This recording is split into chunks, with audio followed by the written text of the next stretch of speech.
To formally start our press conference, let's have a brief descriptions of one CSO SULU. One CSO SULU is composed of 26 coming from different organizations in SULU. It aims to reach its issues and concerns throughout the province.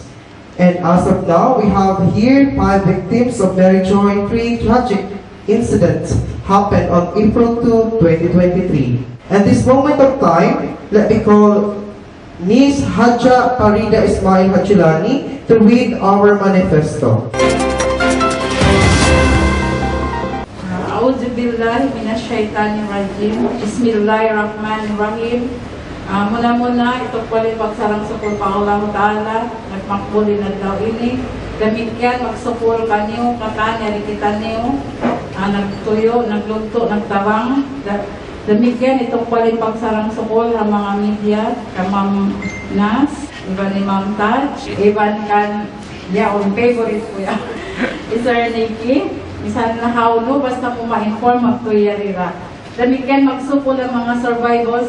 Alhamdulillah, yan kita ni Biao. So, basta mong ko in manifesto amon pila adlaw, meeting-meetingan sin civil society. Nyanan na mo, inbaran na mo, one SULU CSOs composed of 26 civil society organizations. Amon nagtatabaro, simuda, paratso ka ulan. One SULU CSOs. Statement of concern on MARYJOY 3 tragic incident happened last April 2, 2023. The Tausugs are people with patience and perseverance. It is a well-known fact that the Tausug tribe can bear any misgiving and most of the time of the injustices afforded on them by some individuals. However, the recent tragedy on board that occurred at a very recent time is almost unbearable and intolerable.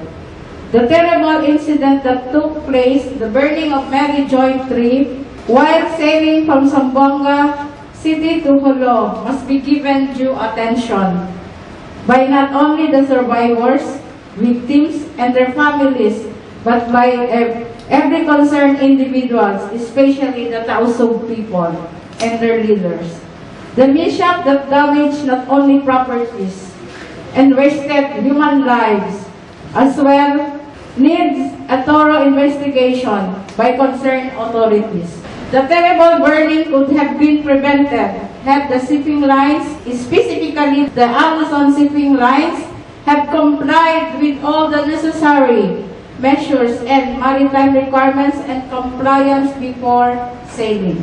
Our community leaders and elected officials have exerted their efforts with the balance of their capabilities and capacities in assisting, helping the victims and their grieving relatives. However, we feel that this traumatic incident needs to be delved deeper by higher authorities, like the Houses of Congress and Senate.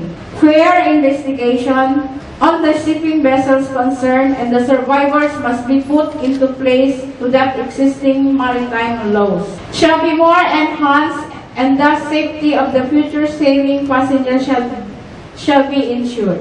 The survivors have been anonymous that when the burning happened, no one from the crew members of the vessel was on site to assist the passengers to lead them to safety. Allegedly, the ship's crew in their cowardly act were the first one who escaped for safety by jumping off from the vessel, while the terrified passengers were in great confusion and fear. Lots of them were torched and lost their precious lives and belongingness. As allegedly by a survivor, there were fire extinguishers, but when he tried to use them all, were empty and were only put into place as decoys and perhaps to decide the requirements set forth by maritime agency. There were life jackets, though, but were tightly locked that made the passengers impossible to use. Furthermore, we are urging the Amazon shipping lines and the Philippine Coast Guard to provide the list of manifested passengers of MV MARYJOY 3.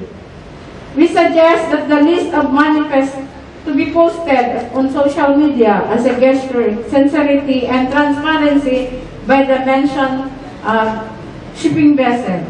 May this unmanageable tragedy be a lesson for all the shipping vessels by ensuring the comfortability and safety of their riding passengers, but not solely out of their material gains. This could be attained if shipping lines will comply with all the necessary requirements prescribed by the authorities, and conversely, the maritime authorities concerned would religiously abide with their mandates. Henceforth, we, the SULU CSOs, are hoping for the victims and asking for a dialogue with the concerned individuals, agency, with the presence of the victims' families and survivor of the sea mishap. We stand strong and firm to support and other organizations or government agencies in demanding thorough investigation on the case. Wabillahi taufiq wal hidayah. Wassalamu alaikum warahmatullahi wabarakatuh. Magsuport.